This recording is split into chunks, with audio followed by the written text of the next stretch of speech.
Welcome back to Virtual School Assembly. Today our guest is Mike Provenzano. Mike's an award-winning actor, producer, spokesperson, model, and voiceover artist. As a father of four, he didn't become an actor till the age of 49, but he hasn't looked back. Mike has kept busy during the pandemic, co-founding Quarantine Island, which is a Zoom online episodic, and the From a Distance Film Festival, and we'll get into both of those later on in the episode. But first, Mike, welcome to the show. Thank you very much for having me. Yeah, so we've had a number of people from Hollywood on the show, and even a few people throughout the US who are doing acting in different locations. But we don't have a lot of people who had a working career first and then became an actor. So I'm really interested to dig into that story. Let's start with the before. Tell me a little bit about your upbringing and what you were doing prior to the film industry. Sure. Well, my upbringing is a little unique, I'll call it, or maybe it's not unique. But when I was 9, I was in two of my brothers and I were put in a foster home with about 40 kids. And we lived on a campus, literally it's about 10 minutes from where I live now. And because it was foster care is way different now than it was then. And we basically had about 5 houses on 40 acres, and there was about 40 kids, and there was, basically, we were too young because my parents had split up when I was younger, and my single father, just had 5 kids.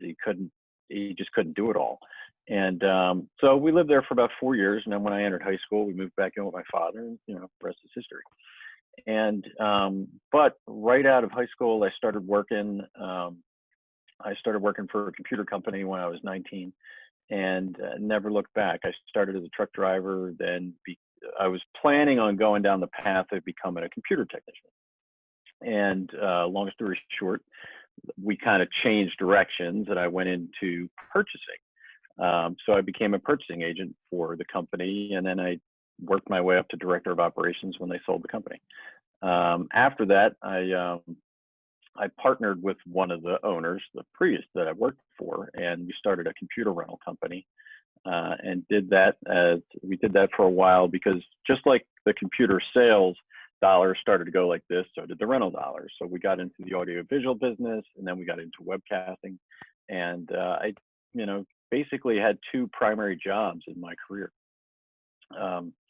So when I was about 48, I kind of needed a change. It was time to do something different. And so I took a little bit of a break, and I wasn't really sure what I wanted to do. So I ended up working with a friend of mine who is in the construction field. And I just went there to help him clean up his computer systems, because I have a semi-tech background.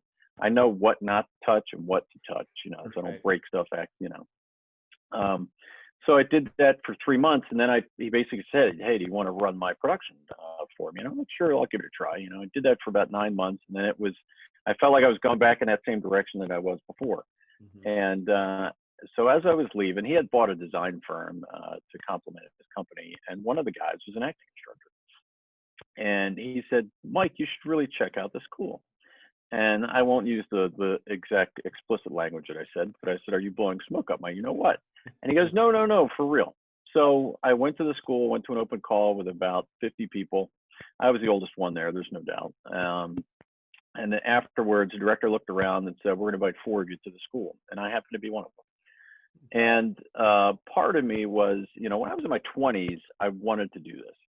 But I definitely didn't have the confidence that I have, and I definitely didn't have the life experience that I have.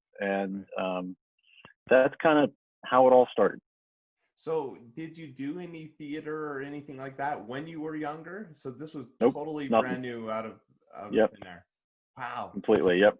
Okay, so you went to this school, and when did you start getting actual gigs for acting, whether that be voiceover work or background work? How did that first come about for you? Yeah, so the day I graduated, I signed with an agency in the Philadelphia market, like literally the day of. So the school had kind of contacts with different agencies, and they said, "Hey, here's a guy that is coming through." And they're like, "Oh, we love his look, blah, blah, blah." And so I was, they would have picked me up a little sooner if they could have, but they had a protocol they had to follow. And I would say within a month, I had my first modeling job. Okay. And that was an interesting experience, but it was a lot of fun. Right. And then I started going down the background, you know, Uh-huh. work, and just to understand what sets are. I mean, you don't know what Sure. you don't know. Started auditioning, and I walked in with a deer in the headlights. I had no idea what I was walking into, no idea what to do, and all that stuff. And that could be frightening. But Mhm. for me, I have an operational background besides the tech, and I got pretty thick skin. I had to deal with higher ups in pharmaceutical companies, and we were a very white glove customer service type of business, and so I had that in me already. So when I went into audition, or when I took a job, I always looked at what um, what do I see, even though I'm new to this, that might not be right, or might not go well, or there might be an issue with, and I can kind of look at something and go, yeah, there's an issue over there. Let's address it before it happens, because that's what I had. When something went wrong, that my phone rang Right. in the corporate world. So I just brought that mentality with me to the industry, and I think the cool part for me is that I've been learning all along, but I also have experiences that allow me to help others at the same time. And because I have the business background, I've created goals for myself with regards to the acting world, and I treat it like a business. And I have a pie in the sky goal of being a principal on the Hallmark Channel, and that's one of my big goals. And it's and everybody that knows me knows that's a goal of Right. mine. So if I only have little goals right here, it's all right. It's good to have goals that you want to reach, but you need those stretch goals too. Yeah. So let's talk about kind of the transition, because just jumping into the acting world, I mean, that's a big leap for anyone, let alone a father of four and someone who's gone through all your other previous experience in the corporate world. So what was that like, making that transition? Was it all at once, I'm all in, or did you kind of dabble in it for a while and until things started moving? How did that work for you? Well, I went for it. I went all in, and I've learned from the past that that best kept secret. Everybody has when you start a business and nobody knows who you are, or what you do, or what your product is, or what your service is, and you have that. You have to go through. We all go through that. So Hmm. when I got into it, I said I'm going all in, and I had the financial ability to do that for a while.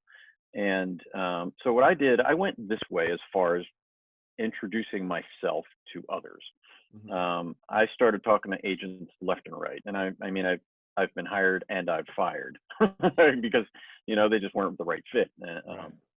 And so at one point in time, I probably had 12 or 13 agents in Wow. different areas, and but never where there was like all of them intersected with each other. Maybe one or two here and there, but nothing major. So I had one in Jersey, one in Philly, a few in New York, and Hmm. so those, so that helped me. It helped me get opportunities. But for me, when I decided to go all in, I went all in. I sat at my computer and I looked for opportunities and looked for opportunities and looked for opportunities, and I wasn't bashful as far as what I was going after, especially being new to the industry. And when you're new, do you really know your brand? Do you really know what you really want to do? It's kind of like when you're out of high school. What do you want to become?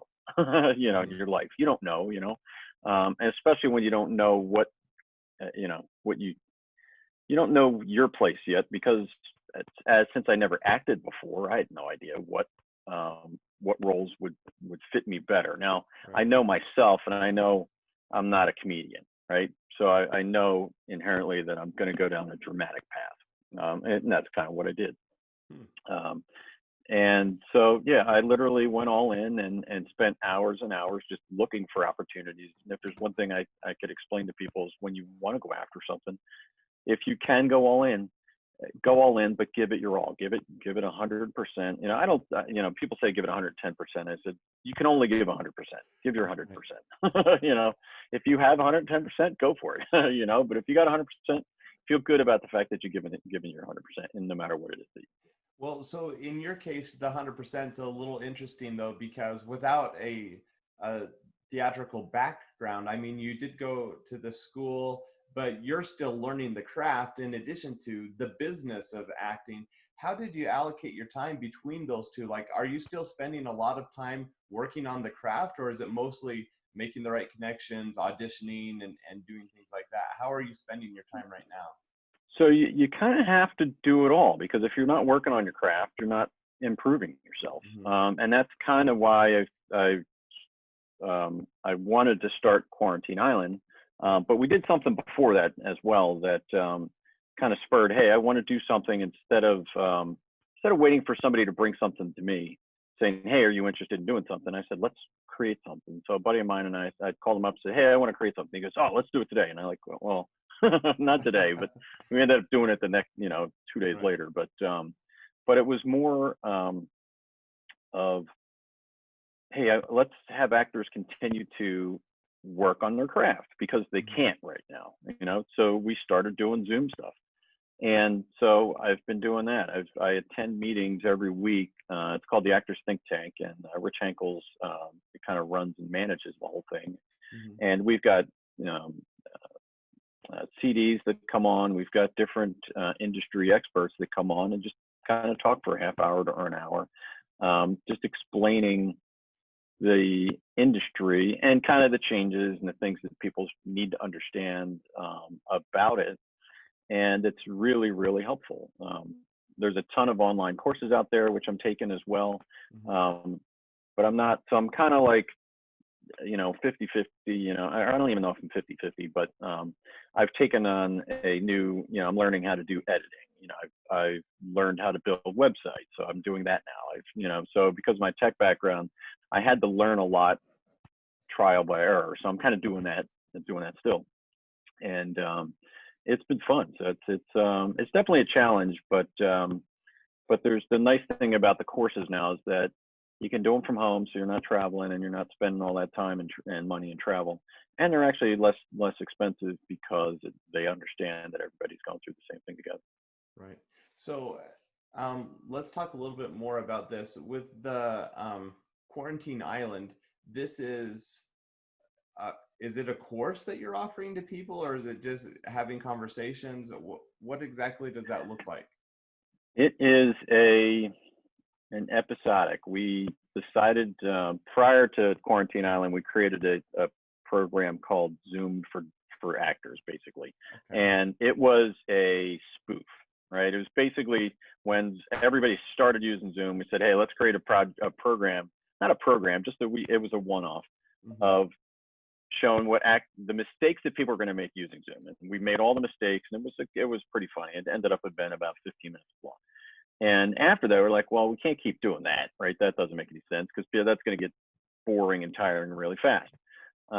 So my buddy Rich and I were talking about it, and we came up with Quarantine Island. We had two actresses that joined us, and I played husband and dad, and so we just filmed one week. We filmed completely improv. We just kind of made up our characters, and then each week we just added a little bit more to the story, and then it got a little more we were still all improv, but we kind of had, because we were trying to keep it to under 10 minutes, we had to at least have some scenes that we wanted, or what the storylines were going to be for that week, because you can start talking and especially on Zoom, when you're trying to keep something tight, you learn all the mistakes of using Zoom, for starters, when you're recording. And then when you're going for too long, it's an editing nightmare. And because when you have too much footage for an 8-minute episode, it's kind of like, all right, we need to narrow it down. So we got much better at doing that as we went on. But it's just something that we created for the same reason. We wanted actors to have the opportunity to act, and we wanted to bring joy to people through it. And it is comedy. It is pretty funny. Some of the stuff that we do is stuff's unexpected. I'll put it that way. Is this something we can watch? How can people access that? Oh, absolutely. I have a playlist on my YouTube channel. If you just look me up under Mike A. Provenzano on YouTube, you'll find me. Yeah, or we'll type in. Yep. We'll link to it from here for sure. Now, was Okay. this your first foray into more of the directing and the producing side, or had you done some of that previously? I did a little. I was involved with some production stuff earlier in the year but I've got a buddy of mine who is a writer, a director. He's got all the gear. He's a really good guy. He lives 5 minutes from my house, which is, kind of unexpected considering I live 2 hours from New York. Um, and before the quarantine happened, we had plans, four movies or four shorts and one feature together this year, and we got the feature started, but then we had to put that on hold, and we had I think we got one or two shorts done, and so I was involved with producing one of them. And so that was my taste into production and producing. But I don't take any credit. He comes up with everything. I helped him with the set and kind of helping with paying out some of the actors that we had for one of them. But directing, that's not, that's new. Yeah. What I love about your story though is acting's new too. And so as you Yep. are learning this craft, you're seeing opportunities. And even amid the pandemic, there's opportunities, right? Where you're looking out to see what's available, what are the needs that people have, and you're filling that need. And I think that's a great message for kids because Mhm. one, a lot of kids are interested in Hollywood and going that route. But I think the bigger story here is that throughout our lives and throughout our careers, we can adjust, we can pivot, we can find where people have needs. And that's certainly what you've done over the last several years, but what you're doing in particular right now. So let's now talk about your film festival. I think this is another really cool thing that you've done during the pandemic. Explain a little bit about why you decided to do it and just kind of some of the logistics of it. Okay, so the From a Distance Film Festival, the reason we created it was one of the actresses that was in Quarantine Island. I said, hey, I want to do something else. While we were doing that, I said, I want to do something else. Do you have any ideas? I said, you want to do something together? And it was her idea to come up with a film festival. I'm like, okay. And then I said, all right, well, let's do it all online. Let's do it free. I'll create the website. I'll learn how to create a website. I did all that. And we had two goals in mind, and it was very similar to the creation of Quarantine Island. It was, we wanted to bring joy to people around the world by providing things for them to watch online. And we wanted to give filmmakers, their cast, and their crew the opportunity to share the work they did, because all the typical film festivals are shut down. So I said, let's do it online. We can promote it through social media, and which we did. It was free. There was no costs involved. It's just our time, and our time. We just paid for our time, or didn't pay didn't pay ourselves for our time, for that. Right. But it was, we had a blast. We had 62 short films that were involved, which was just incredible for our first ever doing a film festival. And we had, like I said earlier, we had some films that we had to turn away because they were a little bit too long for our festival. We created some guidelines to follow. We created a polling experience for everybody afterwards. So everyone could still, even if you watched all the films, it wasn't like over. You had another couple weeks of taking your mind off the pandemic and the quarantining, even if it were 5 or 10 minutes at a time. So we had a polling set up. We had people voting from all around the world. And we ended up, we even had some international films. We had, the winner was from Australia. Or not the winner, but the winner was from, I think he was from Brazil. But we had films from the UK. We had them from Australia. So we had a lot of different locations, which is great about online. You can be anywhere and present and present anywhere. And so that's what we did. And then we wrapped it up with a online Q&A with the top 5 favorites. And that went a lot longer than I expected it to, but it was really, really successful. We had a blast with it, and the website's still up. So typically when a film festival's over, it's over, right? So we've only had one film asked if we would pull their film down because they were editing it and redoing it. So we took one off. We still have 61 films up there, and the site's still active. That's cool. Well, I'm excited to link to that as well. This is Mm, going to give our kids a lot to look at and think about. If I could go back in time and start this pandemic over, I love what's happened with virtual school assembly, but mhm. I would have loved to have started a film festival for kids, because right now is a great time to be creative and to be exploring different things. And so maybe that's something I'll have to pick your brain about for the future, for doing something like this for a school age group. But what a cool thing to serve people during this time. Well, let me tell you about the other festival we created. I don't know if we probably started that after you and I first spoke. Hmm. It's called the Star Festival. So it's basically self-taping, or it's self-tape actors recognition festival. So basically, it's a festival of self-taping. Hmm. So it's open to everyone. So it starts. We're starting with children around 7, all the way to however old you are. And it's a self-tape festival, and this one's a little different. We have 7 judges that are casting directors, filmmakers, people that are very active in the industry, um, and um, so they're judging everything, and people are being judged on your delivery or your performance, but you're also being judged on your technical, so the camera quality, your lighting, the backdrop, your sound, all of that stuff. And we've got awards for all the categories. So we've got genres from commercial, comedic, drama, theatrical, horror, and then children. So they're all individual categories. And we actually have an award for reader, the best readers. So it's not a monologue; it's definitely a dialogue back and forth with a reader that's off screen, but we are recognizing the readers, because the readers play a really important part of self-taping, and self-taping is becoming so prevalent now. We were like, oh, this is a perfect time to do this. So we started that about 3 weeks ago, and it's gone pretty well so far. Cool. What are the deadlines for that? So if we link to that, how long do kids have to submit They something? had, yeah, we've got that one running for a while. So that one doesn't end until July 30th. So we Okay. opened that one up and left it go for quite a while. And if we decided, we may even extend it a little bit longer than that. But right now it's set to July 30th. Okay.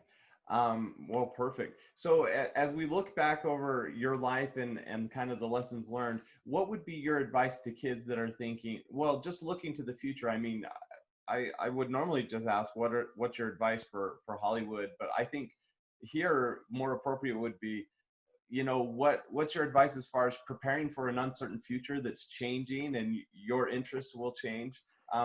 What do you think can help kids out in that regard?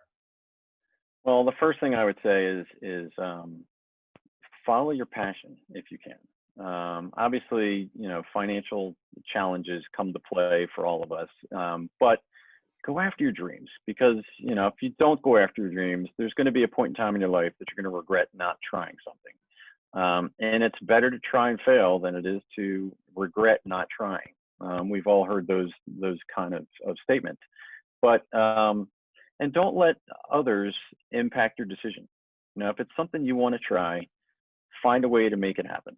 And then always, um, be humble in whatever you do, because especially in this industry, it's a small world. I mean, I don't care what industry it is, it's a small world, and you'd be surprised how many people know someone else who you just met, that you're going to run into in the industry that you chose. In the acting world, it works that way all the time.